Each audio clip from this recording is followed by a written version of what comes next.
Miren, en la unidad de electrificación rural, aunque fue clausurada, técnicamente pertenecía a toda la estructura del sector eléctrico del país. Y la Cámara de Cuentas acaba de hacer una auditoría donde revela montos significativos, recursos no bien usados y que, en mi intención e interpretación, marcan un proceso que tendrá repercusiones de carácter penal, porque ya oficializada la auditoría, se inician las consecuencias procesales. Ahora, ¿qué hace o qué hacía esa instancia gubernamental? Se encargaba de establecer todo el proceso de electrificación en los puntos más recónditos del país. Vengan a ver, Pedro Santana, La Ceibita, Miche. Todavía en este país, en pleno siglo XXI, señores, hay distritos municipales que tienen problemas de electrificación seria. Entonces, esa entidad se encargaba de hacer eso. Es decir, es una acción de carácter social, de tocarle la puerta al siglo XXI en muchos hogares que en este país, repito, no están adecuados. ¿Quién era responsable de eso? ¿Era una profesional del sector eléctrico? No. Una mujer muy diestra en el mundo de los negocios, doña Telma Eusebio. Pero doña Telma Eusebio, sin ánimo de irrespetarla, desconsiderarla, tiene un factor que es importante entender. Ella fue la primera esposa de Diandino Peña. ¿Qué significaba eso en la lógica del poder político? Diandino, siendo un hombre de Leonel Fernández, el expresidente Medina la exhibía como un trofeo en términos de que esta persona, muy asociada, muy relacionada a Leonel Fernández, yo la coloco en la UERS. Inclusive ella tenía una responsabilidad en el sur política. El partido siempre le entregaba el sur para sus actividades. Ah, de paso, ese edificio de la UERS, ¿tú sabes quién es el dueño? Miguel Vargas Maldonado. Para que ustedes lo sepan. En buena justicia debo decir que ese contrato de alquiler tiene más de 15 años. O sea, antes que doña Telma Eusebio fuese la titular de esa entidad, ya Miguel Vargas, o un edificio que pertenecía a Miguel Vargas y pertenece, estaba alquilado. Pero yo, en ánimo de ser una persona que no quiere que se le vea como alguien que anda haciendo leña del árbol caído, yo voy a leer los elementos esenciales de la acusación, para que ustedes vean. Dice, auditoría revela irregularidades en la UERS y aparecen entre los contratos Alexis Medina. Dice, como empresario, el hermano del expresidente Danilo Medina, Juan Alexis Medina, se alzó con millonarios contratos en varias instituciones del Estado. Una de esas fue la Unidad de Electrificación Suburbana. A solicitud de la Procuraduría Especializada de Persecución de la Corrupción, PECTA, la Cámara de Cuentas realizó una auditoría a esta institución por el periodo comprendido entre agosto del 12 31 de agosto del 20, donde apenas se le instruyó poner énfasis a los procesos de compra suscritos por las empresas vinculadas al principal imputado en el caso Antipulpo, Juan Alexis Medina. La UERS facturó 300.430.007 pesos a 6 empresas vinculadas en la actualidad en el caso Antipulpo, las cuales durante su proceso de contratación evidenciaron debilidades. Cita el informe.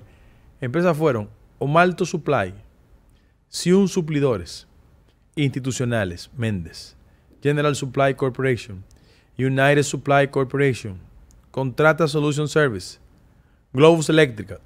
Vendían a la UERS materiales eléctricos y de papelería. Además, el informe indica que el Comité de Compras y Contrataciones de la entidad no realizó los procedimientos de selección por comparación de precios para adquirir bienes como lo establece la Ley 340-06 de compras y contrataciones.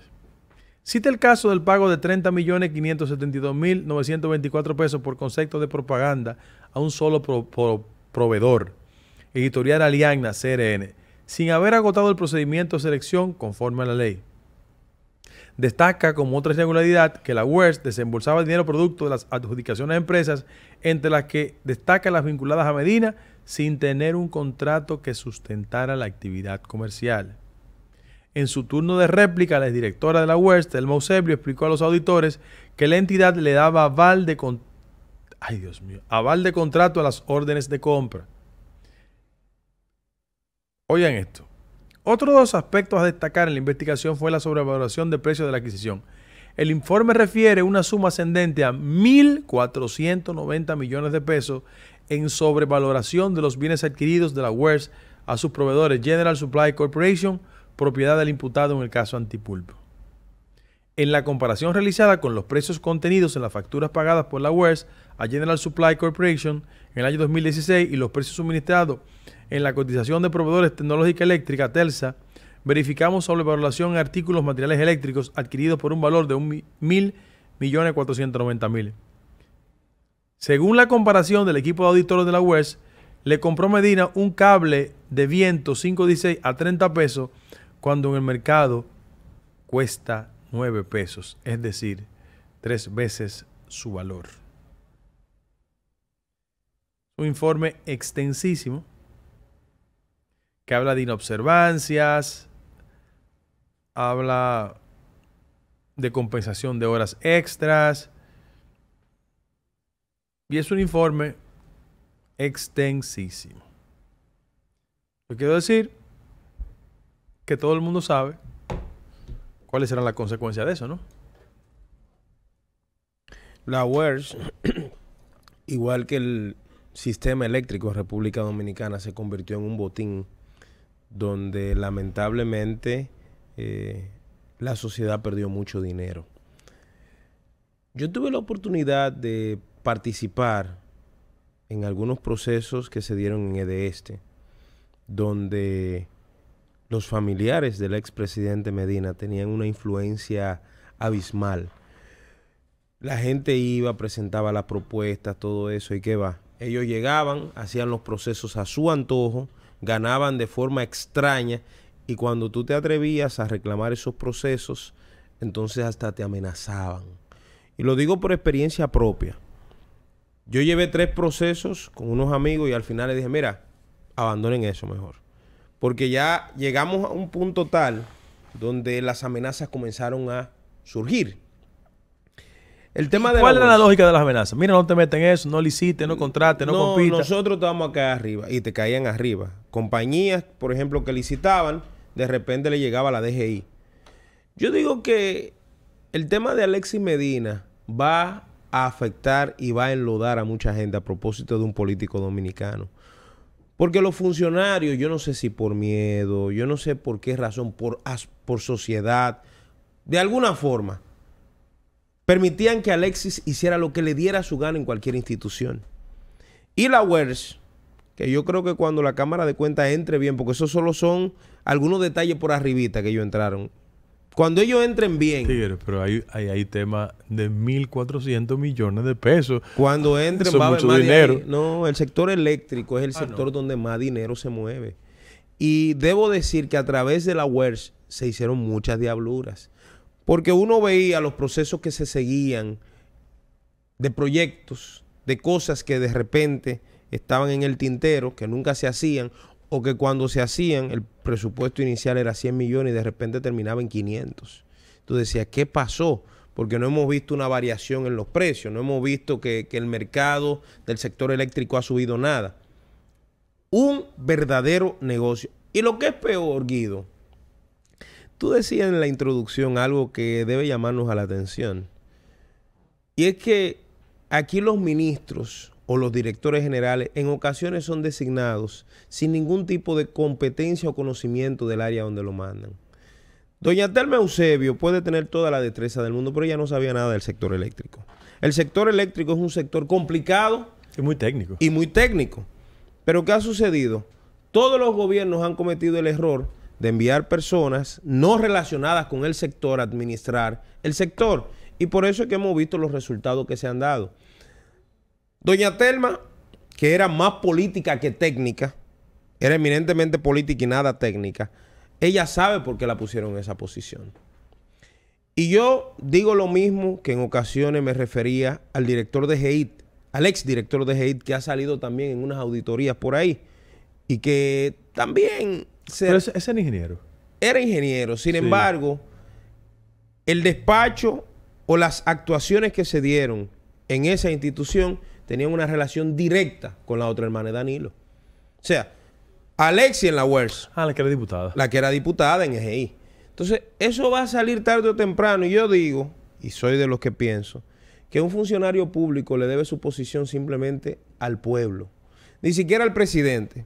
Porque si un presidente, cual fuera, te dijera que tú tienes que violar la ley, al final el que va a coger el FAU eres tú. Claro que Miren el caso de Fernando Rosa. Fernando Rosa permitió, yo no sé si él es inocente o es serio o lo que sea, pero él permitió que los hermanos del expresidente Medina tuvieran una influencia tal en el FONPER que era lo que ellos dijeran. Pero también pasó en el Banco de Reservas con otra hermana de Danilo. O sea, todo eso... No, pero esa era funcionaria, la del Banco de Reservas. Era segunda a bordo. Hay gente, Guido, que andan por ahí hablando, que tenían niveles de autoridad, porque ella se lo confería. Es que actuaron como si esto fuera una isla bananera. Una finca donde los Medina Sánchez eran los que mandaban y los Montilla. Entonces, ahora que comienzan a salir los procesos, mucha gente va a salir enlodada. Telma Eusebio va a tener que ir a la Procuraduría y yo me imagino que en los próximos días, si no pasa nada político, porque ahora ya yo no creo mucho en eso. Tradúceme eso. No, porque lamentablemente se está jugando a la politiquería con los temas judiciales. Ayer, a propósito de que nosotros hicimos algunas críticas sobre el tema, un contacto fidedigno nos dice que de inmediato comenzaron a activar y a mover el expediente de Donald Guerrero, como una respuesta a lo que se decía aquí. Esa no es justicia. Eso no es justicia. ¿Por qué estaba detenido ese proceso durante todos estos meses? Vamos a hablar claro. ¿Quién era la mano que estaba moviendo la cuna para que eso no arrancara? ¿Quién? Todos lo sabemos. Entonces, ojalá, y el caso de la señora Telma Eusebio, que tiene la presunción de inocencia, sí, claro, pero ella tiene que explicar como responsable de la UERS cómo es que 1.400 millones de pesos por un lado, hay 324 por otro, que dice que ella la pagó a personal no identificado. Su botella. Pero con 300 millones de pesos. Lo que pasa, Abniel, es que yo pienso que la clase política ha perdido sentido elemental de respeto por los montos. Aquí cualquier gente te habla de 1.000 millones, de 3.000 millones, de 4.000 millones, de 5.000 millones. Pero ven acá, qué loco que estamos. Eso es mucho dinero. O sea, 1.000 millones de pesos. Esos son todos los cuartos del mundo. Pero en el proceso pasado... Casi 20 millones de dólares. En el proceso pasado, Guido, se le perdió el respeto al dinero. Antes se robaban 15, 20 millones.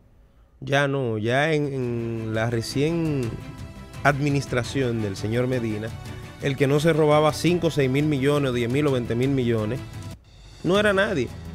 Y yo lo remito, a pesar de que la Cámara de Cuentas, no sé qué es lo que está pasando con el informe acerca de la visita sorpresa y la auditoría que se debe hacer, pero yo lo remito a la administración del señor Papi López frente al FEDA, manejando los recursos. Hay 20.000 millones de pesos ahí entrando. Y la Cámara de Cuentas que se meta ahí. Que cuando comience a investigar esos 20.000 millones de pesos, Guido, no van a saber dónde, en manos de quién terminaron. Aunque uno sí sabe en manos de quién terminaron. Bueno, una pausa, volvemos con Tu Voz al Mediodía. Volvemos después de la pausa. Tu Voz al Mediodía. Somos tú.